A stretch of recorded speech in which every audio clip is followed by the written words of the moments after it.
Bienvenidas a este su canal, Sinceramente Apasionadas. Les habla Alfonsina.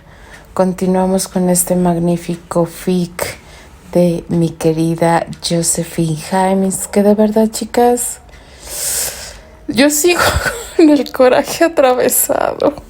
Ay, no, es que de verdad, chicas, no me puedo quitar la sensación de esa carta que dejó Susana, y más lo que estuvieron platicando Candy y la señora O'Malley. De verdad, chicas, que es un coraje que no puedo ni expresarlo con palabras, pero es que imagínense 8 largos años estar soportando una rutina como autómata.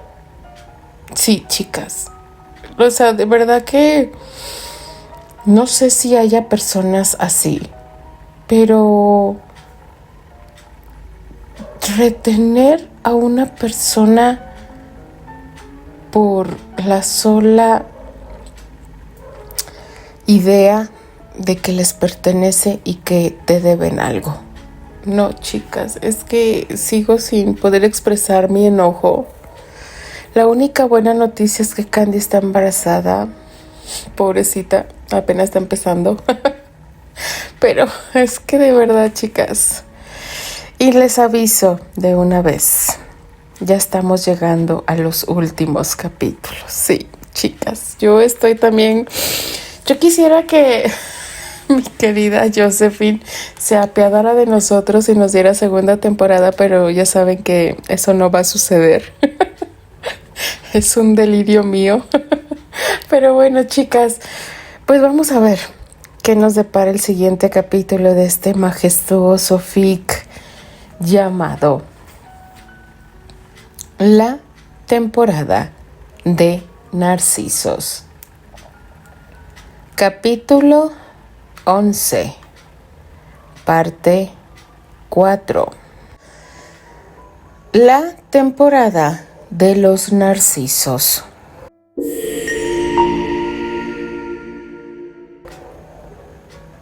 En marzo, Ricardo III había sido un gran éxito.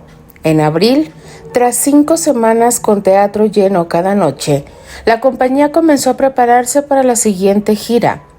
Esperaban ir al sureste esta vez, empezando a finales de mayo y cerrando la temporada en julio en Nueva Orleans. Mientras tanto, la venta de la compañía Stratford se anunció como un hecho. Los hermanos Barrymore, Lionel, Ethel y John, serían los nuevos dueños para la temporada invernal. Los 3 Barrymore tenían alrededor de 40 años y estaban considerados entre los actores veteranos más aclamados en Broadway, a pesar de que John, el más joven, había alcanzado fama en comedias ligeras. Los años anteriores también habían incursionado en el drama clásico con mucho éxito. Así, el rumor era que Terence Graham tendría que irse a otra compañía porque no habría lugar para 2 actores principales en Stratford, especialmente cuando la reputación de ambos había crecido tanto que los hacía parecer como rivales profesionales. Sabiendo bien su juego, el joven actor se reunió con otros directores que estaban interesados en su trabajo. Sin embargo, no le habían hecho aún ninguna oferta que pudiera tentar al joven. Una mañana tranquila de abril, Terence estaba en su biblioteca revisando el reporte de impuestos que su contador le había mandado. Candy estaba ocupada en el hospital, así que tenía el día para él hasta la hora de la cena.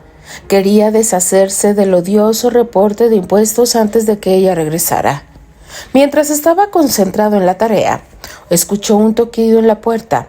Era su ama de llaves, que había ido a entregarle el recién llegado correo.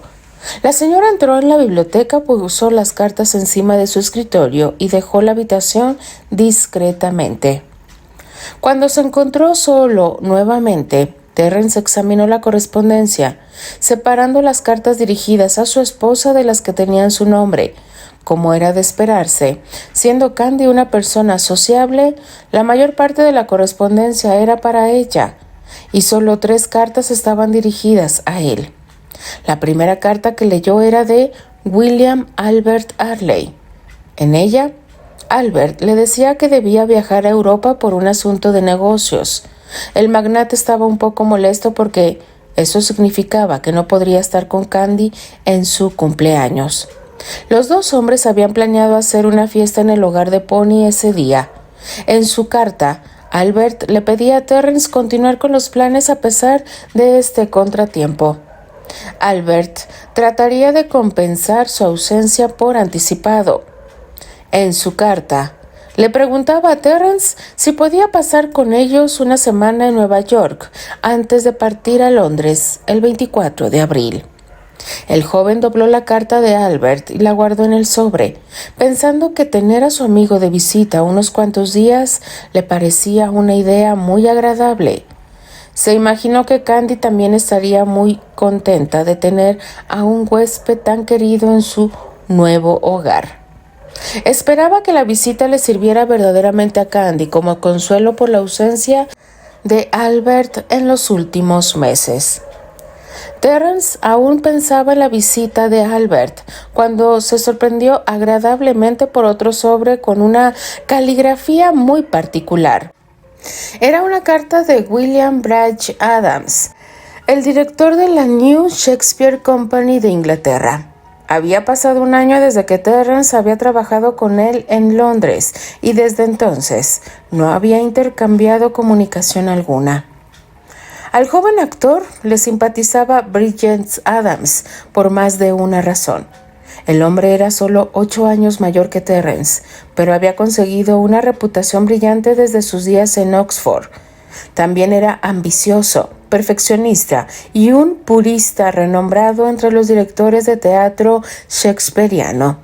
La gente lo llamaba en broma Señor Unabridge Adams por su insistencia obstinada de presentar las obras sin edición ni cortes, como en el primer folio. El mismo Terrence era un purista implacable. Por tanto, Terrence abrió con interés la carta de Bridget Adams. En ella, el joven director que se había enterado del retiro de Hathaway le ofrecía a Graham un trabajo permanente en su compañía. Terrence tuvo que leer la carta más de 2 veces para entender la importancia implicada en el mensaje. En términos monetarios, así como en lo relativo a prestigio y desarrollo profesional, esta era, por mucho, la mejor oferta que pudiera tener en este momento. Encima de todo, ya que el trabajo requería mudarse a Inglaterra, habría frente a sus ojos la posibilidad de ver más seguido a su padre. Pero, aún así, también era verdad que la oferta tenía sus inconvenientes. Uno era el hecho de que su madre se quedaría en Nueva York, así que, al ganar a uno de sus padres, perdería al otro. La segunda desventaja de trabajar para la New Shakespeare Company era para su esposa. Terry sabía que Candy estaba muy apegada a Estados Unidos. La mayoría de las personas que ella amaba vivían en este país. Ya era suficientemente malo que Candy tuviese que vivir en Nueva York, kilómetros y kilómetros lejos de sus queridísimos Indiana e Illinois, para llevarla más lejos esta vez, al otro lado del Atlántico. ¿Podría su alegre esposa resistir esta separación? ¿Sería un esposo consuelo suficiente por la pérdida de todos sus amados amigos y parientes al vivir en la vieja y buena Inglaterra? Lo último que él quería era ver la personalidad vivaz de Candy ensombrecida a fuerza de extrañar el suelo natal. Francamente, preocupado por estos pensamientos, el hombre guardó la carta de Bridget Adams en uno de los cajones de su escritorio. Finalmente, la tercera carta era de su padre. Dentro del sobre, además del mensaje, había una llave. Intrigado por el objeto, Terrence comenzó a leer la carta en la cual su padre hacía referencia, entre otras cosas, a la siguiente historia. En su juventud, Duncan Grantchester, antes de tomar posesión de su título como tercer duque, prestó servicio a la Marina Real en los tiempos de Isabel I y peleó contra la Armada Española en la defensa heroica de Inglaterra en 1588. Durante la gloriosa batalla, conoció a un joven capitán, más o menos de su edad, que era notablemente valiente y tan hábil con la espada como cualquier caballero de alta cuna. Este joven, cuyo nombre era William Adams, fue salvado por el joven marqués durante la pelea, y desde entonces nació un estrecho lazo entre ambos jóvenes. Sin embargo, las vidas de los dos amigos tomaron direcciones diferentes tras la batalla. Duncan regresó a Inglaterra para tomar posesión del ducado, y Adams, que era un aventurero, se embarcó en una serie de expediciones que lo llevaron primero al Ártico, después a Siberia y finalmente al Lejano Oriente. Tras una serie de eventos peligrosos, Adams llegó a Japón, donde fue acusado de piratería. Tras escapar apenas de la ejecución, Adams se las arregló para ganar la buena voluntad de Shogun, y a lo largo de los años se convirtió en una figura prominente en aquellas tierras tan lejanas. El marinero nunca regresó a Inglaterra, pero recordando a su noble amigo, el duque, le mandaba cartas cada vez que un barco portugués salía rumbo a Europa. De esta forma, Adams se enteró del matrimonio de su amigo y de cómo su esposa había tratado en vano durante 10 dolorosos años de darle un heredero a la casa de Grantchester. Finalmente, en 1606, la duquesa dio a luz a un varón saludable que a su tiempo se convertiría en el cuarto duque. El año en el que el joven marqués cumplió 2 años de edad, Adams le envió un regalo de cumpleaños muy especial. Era un joyero de acero, con incrustaciones de oro, cobre, plata, madreperla y esmeraldas, sobre un fondo oscuro. Las piezas de metal y las piedras estaban arregladas en un magistral trabajo a mano, formando diseños caprichosos de flores de ciruelo, rodeando a un ave fénix. El joyero estaba acompañado de una carta que explicaba su origen y el motivo del regalo. 3 de enero de 1608. Altísimo y noble príncipe, han llegado noticias de estas lejanas tierras de que el cielo ha bendecido a su honorable casa con la llegada de un heredero. Como la distancia requiere que pasen años entre carta y carta que nos enviamos, espero que este modesto regalo llegue a sus manos para la celebración del tercer cumpleaños del joven marqués.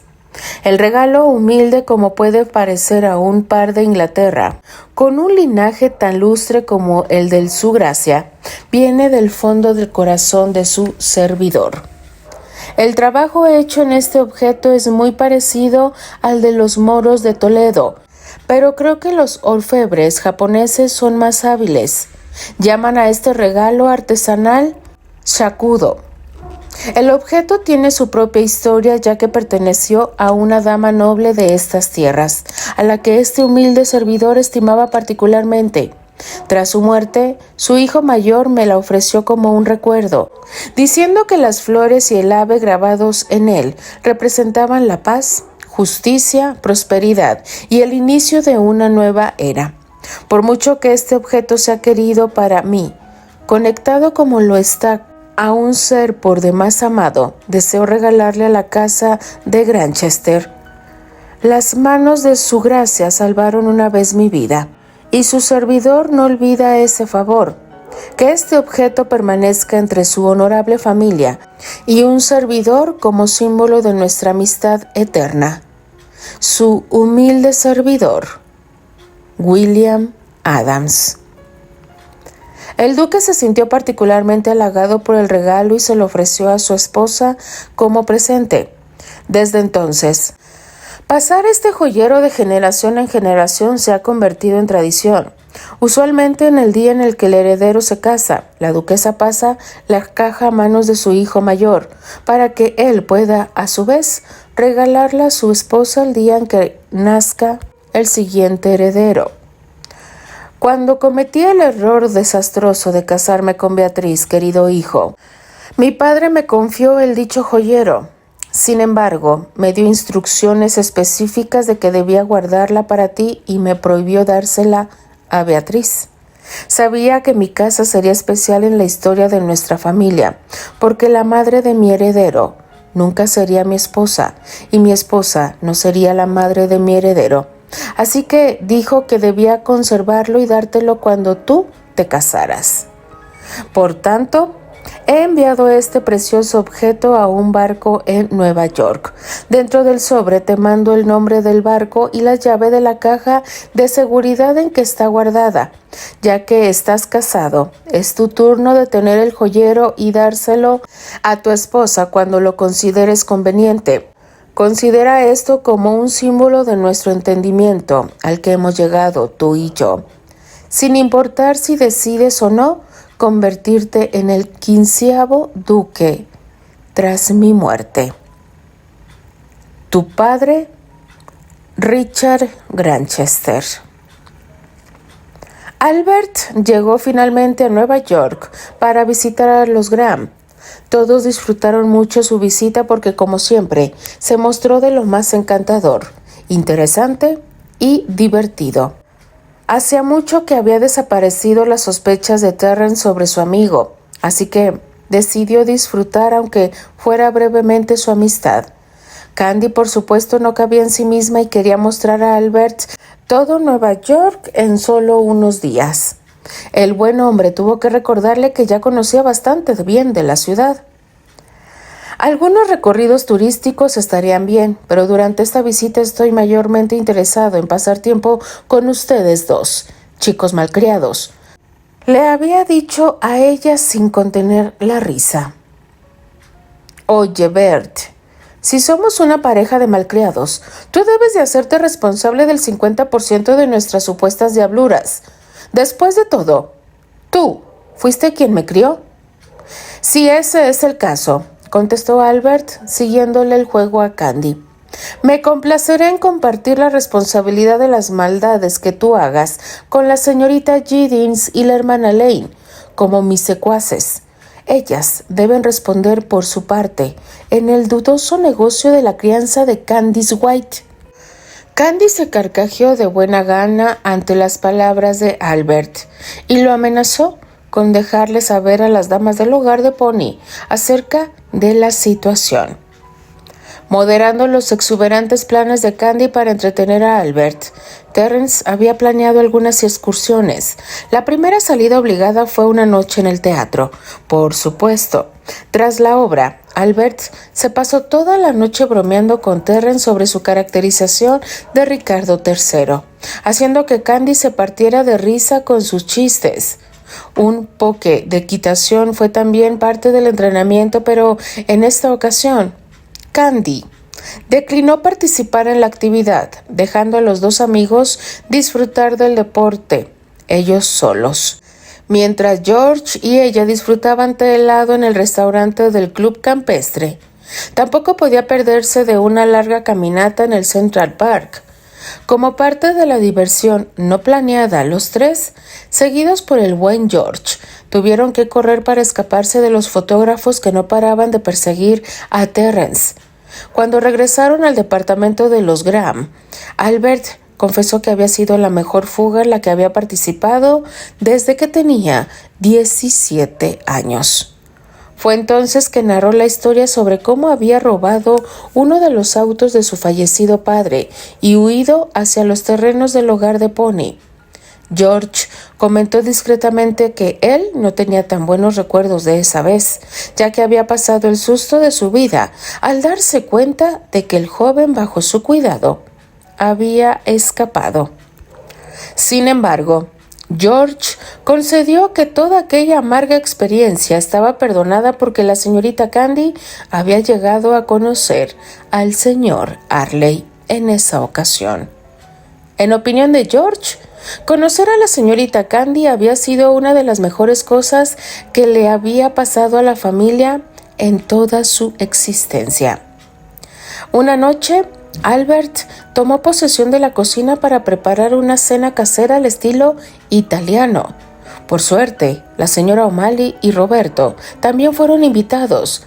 Este último estaba tan gratamente sorprendido que casi besa a Albert después de probar la salsa de su pasta, diciendo que incluso era mejor que la de su mamá. La señora O'Malley también estaba complacida, pero por otras razones. Cuando su patrona le anunció que el invitado iba a cocinar, el ama de llaves había entrado en pánico. La buena señora había temido que el señor Arley dejara la cocina hecha un desastre, como suele hacer la gran mayoría de los hombres en esos casos. Sin embargo, quedó asombrada por la pulcritud de Albert en la cocina y le agradeció enormemente por no darle trabajo extra. Fue después de esa cena, cuando Terence ya se había ido al teatro, que Candy y Albert se quedaron en casa para pasar una velada tranquila juntos. La joven había estado buscando la oportunidad de hablar en privado con su antiguo amigo, así que, sentados acogedoramente en la espaciosa sala, Candy le contó a Albert la historia de las confesiones póstumas de Susannah Marlowe. Comprendo lo que sientes. Esa jovencita era de hecho un personaje complejo, comentó Albert cuando Candy hubo terminado el relato. Estoy tan decepcionada, Bert, se quejó ella. Pensé que ella era capaz de cualquier clase de sacrificio por Terry y ahora sé que nunca lo amó de verdad. En eso tienes razón, Candy. Lo que sea que ella haya sentido por él, no puede catalogarse como amor. Debo confesar que a mí también me engañó la primera vez que me contaste la historia del accidente. Debía haber sido más perspicaz y darte un mejor consejo en ese momento, dijo el hombre mientras que su habitual expresión jovial se volvía seria. Oh, no, Albert, no te culpes. Fui yo la que vino a Nueva York y vio con sus propios ojos sin querer ver la verdad. Fui yo quien juzgó el carácter de ella tan equivocadamente. Fui yo la que tomó las decisiones. ¿Ves?, explicó ella jugueteando nerviosamente con su anillo de compromiso y su alianza. Visiblemente alterada, se levantó de su silla. Caminó hacia la chimenea y tomó con sus manos una de las fotos de Terence que estaba colocada en la repisa de la misma. Terry se sentía tan confundido y abrumado esa noche que no era él mismo. ¿Sabes?, dijo ella mientras miraba su fotografía con una tierna expresión en sus ojos verdes. Cuando se ofreció a llevarme a la estación, creo que ni siquiera estaba totalmente consciente de que yo había decidido terminar. La voz de Candy casi se quebró por un instante. No fue sino hasta que le dije que eso haría las cosas más difíciles cuando entendió finalmente que todo había acabado entre nosotros. Yo ya había tomado una decisión sin siquiera preguntarle, concluyó ella colocando la foto en su lugar, volteando de nuevo a ver a Albert. Después, en los años siguientes, me rehusé obstinadamente a escuchar a Annie y a Eleanor. Ambas opinaban lo mismo. Me duele pensar que Terry sufrió porque no presté atención a las palabras de ellas. Solo renuncié a él, en lugar de luchar por él. Estoy tan enojada conmigo misma y con Susannah también. ¿Cómo pude ser tan estúpida y dejar que me engañara de esa forma?, exclamó Candy levantando la cara para evitar que las lágrimas rodaran por sus mejillas. ¿Has hablado de esto con Terence?, preguntó Albert, cuando ella hubo terminado su discurso autocondenatorio. Hablamos del tema ese día en tu cabaña, cuando finalmente logramos un entendimiento. Sin embargo, él no acepta que haya sido mi culpa. Siempre se incrimina a sí mismo y me exime de toda responsabilidad. No entiendo cómo es que no me guarda rencor por abandonarlo. Bueno, como yo lo veo, ustedes dos están compitiendo por cargar toda la culpa sobre sus propios hombros, mientras disculpan al otro. Eso no va a funcionar bien, Candy, sentenció Albert, dejando su taza de café en la mesa de centro frente a él. ¿Qué quieres decir? Que creo que para que puedan superar estos recuerdos nada agradables deben ver lo que ocurrió desde la perspectiva correcta. ¿Quieres mi opinión honesta acerca de esto, Candy?, le dijo mirándola directamente a los ojos. Candy asintió en silencio. Continuará. Sea como sea, chicas, esta parte donde Candy reconoce que ella, solita, su propia mente, su propia boca, todo lo hizo solita sin tomar en cuenta a Terry. A Terry lo amarró con la decisión que tomó, chicas. Discúlpeme, pero es que de verdad sigo enojada. Es que no, de verdad que aquí no quiero victimizar a nadie. Pero porque obviamente cada uno tomó sus decisiones y tuvieron sus oportunidades. Pero aquí el mayor dañado o la mayor víctima fue Terry. Así tal cual, chicas. O sea, si lo vemos de una perspectiva ya madura como Candy y Terry lo están viendo en este momento a sus 26 y 27 años, es que de verdad, chicas, el error mayor fue de Candy. Ella misma lo está diciendo. Y yo siempre lo he sabido. Mi niña, a pesar de haber visto esa dolorosa separación a los 10 años, que es cuando me rompen el corazón por primera vez, es cuando te das cuenta y vas creciendo y dices, no, es que Candy, ella solita tomó la decisión, pero desgraciadamente estaba influenciada por esta loca, maniática, egoísta. Es que le faltan calificativos a esta mujer, chicas. De verdad, chicas, espero que el coraje se me pase pronto porque es desesperante darte cuenta de que mi querida y estimada Naguita nos destrozó el alma a todas. A todas. Pero bueno, denle like a la narración, chicas.